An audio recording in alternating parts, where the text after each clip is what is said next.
but your children who look up to me as their elder cousin because I'm a firstborn in my home will see somebody who actually cares, you know, and that it's possible to actually live in a home where people treat each other like human beings. Yeah.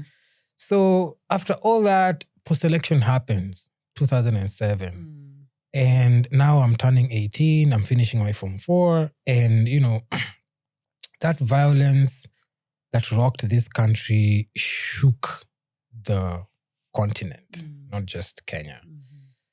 And it's the first time I'm seeing Boniface Mwangi on TV. He was a young fella. But I remember that documentary, even the piano instrumental. I remember everything, the way he was saying he was taking pictures of kids dying in Huruma and whatnot. And I almost lost an uncle as well in the clashes in Naivasha. We saw him on TV being clobbered. We thought he had disappeared. We were looking for him and everything. And that too did something to my head.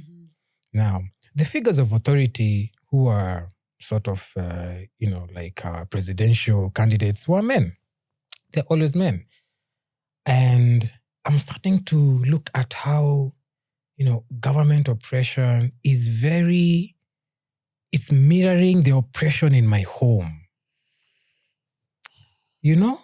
I'm like, there's something You're going. Like, this thing is at all levels. Yeah, they're very similar. They're, Yes. intersectionalities. Yes. And I'm like, something is going on here. Yeah. So by the time 2007 was happening, I had already been to a protest the previous year when I was in Form 3. And it was a time when John Mishuki was a minister. If you remember this line where he said that if you rattle a snake, be prepared to be bitten by it. This was 2006 when they stormed into the Standard newsroom. I remember that story. And wakachoma magazeti on Mombasa Road and everything. And Kina Raila organized for a protest just outside I&M when KTN was at I&M. So I didn't go to school that day. I went to the protest because now I had also I wanted to be a journalist. And so you can't gag the media. I'm here, But in real sense, I was really speaking up against oppression because I knew it from home. So the next year, the violence happens. And then I see Boniface Mwangi and I was like, oh, so I'm not alone. A person who can see the violence and wants to speak against it, because there's somebody else somewhere who understands.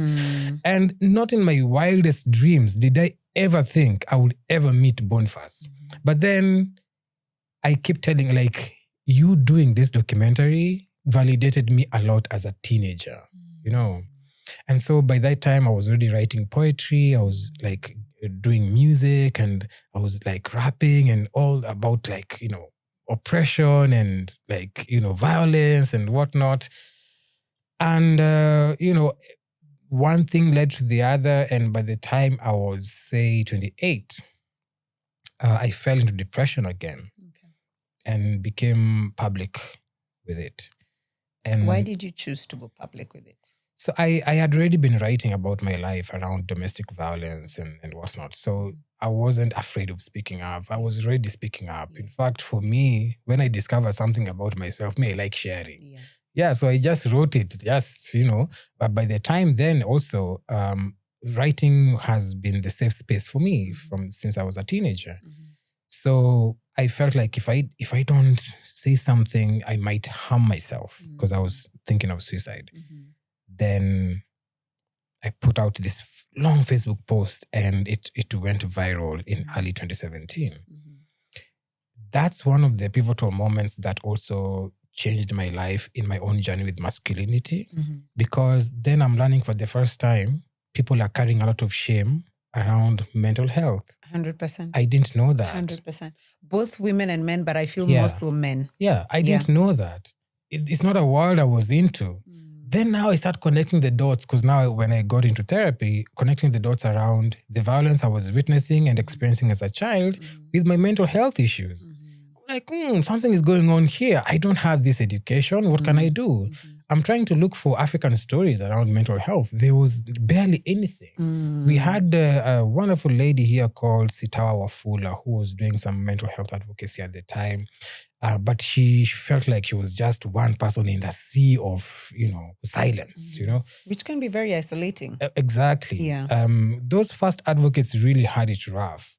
And so I'm like, my male friends rallied around me and they really helped me through it. I usually say I was loved out of depression because these guys would come home, they would wash my house, they would do my laundry, they would cook for me. But I'm just like, who are these your male friends? The truth is you do 100%. not hear this story a lot. In Yes. fact, a man talking about this story most likely to be like, my female friends came through for me. Because you can't, first of all, you can't even tell your male friends that you're going through this thing. And then even when you tell them, probably they'll be like, they're like.